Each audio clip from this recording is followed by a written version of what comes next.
understand that, okay, I am loving this person through our miscommunication or through whatever. I'm not going to say hurtful things. Say something I don't like. Say something I don't like. Shani. Steve. What up? Shani. Steve. What, are you eating? We're rolling? Yeah, we're rolling. We've been rolling for like the past minute. I didn't know that. Shani. Steve. What up? Hey guys, today we have some tips for you because it's our 10-year anniversary. It's married for 5, dating for 10, and we want to let you know how we survived it. Whatever your relationship is in, if you are just starting out, we don't know all the things. We're just telling you what we went through and what we learned. And what we did to make our relationship work and be beautiful. So 10 tips for 10 years. Number 1. Fight with love. Fight with love. What does that mean? That you are not fighting to get your point across, but you're fighting to understand the other person's point and come to a conclusion. Not fighting to be right. That's huge. Most of the time when we fight, it's I'm right, I need you to hear my point. It's coming from a place of ego. But when you're fighting with love, it's like, all right, what's the point of this fight? Are we fighting for a purpose or are we fighting so I can be right? If both people are like, all right, we just need to come to a resolution, whether it be a middle ground or we figure out maybe your side works this time, maybe my side works this time. We're trying to figure out what that is and what that compromise is, because ultimately it's our relationship that's the most important thing. Right. And also fighting with love, you say better things. If you understand that, okay, I am loving this person through our miscommunication or through whatever, I'm not going to say hurtful things. Say something I don't like. Say something I don't like. Number 2. Have fun together. I feel like if your spouse or your boyfriend, girlfriend bores the hell out of you, that's not a good thing. What are you doing? I'm just looking at you. You having fun with me? Mm-hmm. Okay. It's important to keep it interesting and make sure that the other person is still having fun with you. She finds me hilarious. I feel like I'm Kevin Hart in this house. Outside the house, I'm not that funny. Number 3, give the other person space and time to work on themselves or work on something that they enjoy by themselves. You don't always have to be attached at the hip.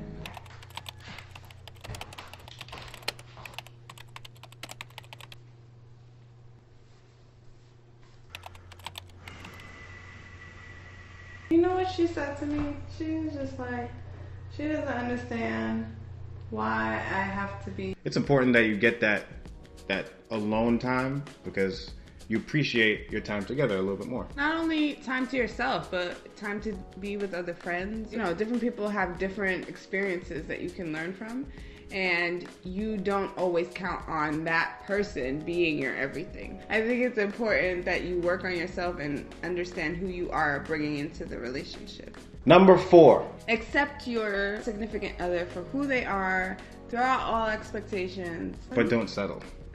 But don't settle. That's the big part. You can easily be like, all right, you know what? I'm not going to put pressure on you to be this person that you're not. But then again, if they're going way too hard, you can't settle. Once they're going against your boundaries and what you set for yourself, you can't overcompromise. When we first started going out, this was really big for me. Not that I wanted to make him into something else, but I felt like he wasn't living up to the expectation that I had, and my expectations are huge. And so we would fight all the time when he didn't meet my expectations. So that didn't help. So when I threw away the expectation and just kind of let us be us, it helped ease the situation. It helped the relationship to become more beautiful and the easy flowing, ebbs and flow kind of situation. Yeah. I think relationships are not easy. They're difficult, but they are easier when you have faith and you trust in each other. And you just sort of let things happen a little bit of that. When you start to try to control every aspect of it is when you get rigid and you can make more mistakes. Amen, brother. Number 5. Appreciating something from each other's families. This is not a necessity, but I think it's cool if it happens. In admiring something about them, you understand a little bit about the other person, and it will help you to understand them better. I think so. Yeah. What do you admire about my family? You guys, you're very... a lot. We're that? You're a lot. We're a lot. Yeah. In a good way? Or In a bad good way. I think it's a good way. You guys, you're very expressive, and it's something that I admire about you guys because I'm not very expressive. I like about your family, I like the, you guys just genuinely show love in very simple, clear ways. Like, it's clear that you guys are a team. Number 6, challenge each other to be better. Now this, I think, is essential. For your marriage to grow and for you guys to learn from each other, it is important that iron sharpens iron. And if that's not the case, then I really think you have to reevaluate. Is it that serious, you think? Well, yeah. Yeah. I think you have to maybe come up with another mission statement for your relationship and kind of work towards that. Holding each other accountable is very important. Good job, baby. Can I get a chip? No chips. Okay, yeah, you Do ready? your push-ups. You ready? Can I do a girl push-up? No. Okay. 1, 2. Good job. Now can I get a chip? No. Okay. It tastes good though. Uh-huh. Number 7. Well-rounded talks. I think it's important when you're communicating with your significant other that they do fulfill different aspects of what your wants and needs are. Not that they're going to fulfill everything. They're not going to. I just don't think that's going to be the case ever. But if you want to have a deep philosophical conversation about Gandhi or something, or if you want to have a conversation about what happened on Love and Hip Hop last night, whatever it may be, I think if you have a relationship that gives you a little bit of that, I think that's really cool. It's important though that you have different levels to your relationship. When some people get into relationships because they have one thing in common, you know, maybe they're both nerds and they love comics, or then they talk about comics forever, but then after a while it's kind of like, we need a little something more than this.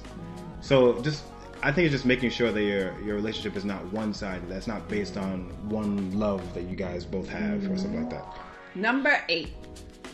Working as a team with God at the center.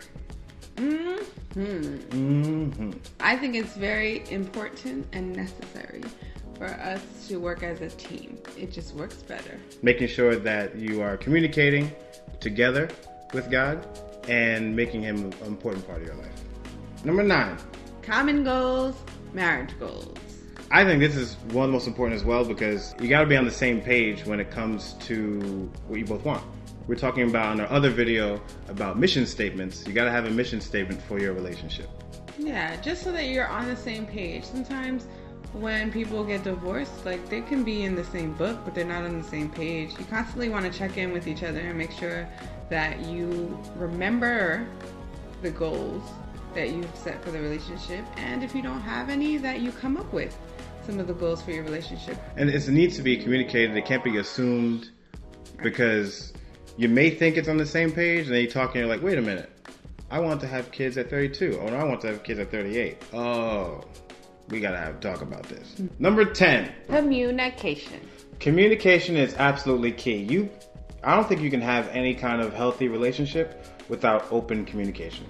If you don't have open communication, your relationship will die. That's pretty dark. It is true. It is true, though. Especially as you grow older, too. You go through changes. You have different ways of thinking of things. Communicating those things is absolutely essential. Yes. Yeah. And the scary part is, like, you don't want to communicate because you never know what it might reveal. Mm-hmm. Like that vulnerability. But you just have to be vulnerable. You can't be afraid of it. Because the second you are invulnerable, you're going to close off yourself from all the amazing opportunities that love can give when you are open. Bonus! Bonus! Bonus! Bonus! Bonus! Your sound effects got better. Right? That was like... That's like 2 years of practice. Yeah. Wow. I'm impressed with myself. Love languages. Love languages. If you have not read the book, Go ahead and read that book. I read the book at 22, 23 years old, and it was one of the greatest books I ever read when it came to relationships. Because I learned a lot about myself and how I wanted to act in a relationship. How you love your partner based on how they love, which is awesome.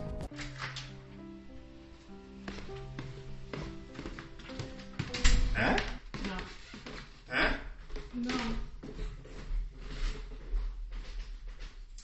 we're loving somebody the way we want to be loved and it's not the way they need to be loved, we get tired of loving them that way and feel like it's not appreciated. And so you just stop doing it altogether, right? But when you realize that they need to be loved in a specific way, then you try your best to love them in that way. And then the craziest thing happens. They're responsive to it. So, 10 years, still going, about to be 11, about to be 12, about to be 13, about to be 14, about to be 15. Okay. Like, comment, share, subscribe. Shani, Steve, we out! later. To make sure that you have fun together. That it's important that, Have fun together. I think it's important that... Why are you laughing? Please. Got it. Number 1. Have fun together. It's important that you have fun together. Man, we already said it. We already did everything. No, we didn't. We didn't get through it one time. Just cut it. Okay. Just cut it. Okay. Go. Okay. Stop it. Stop the tape.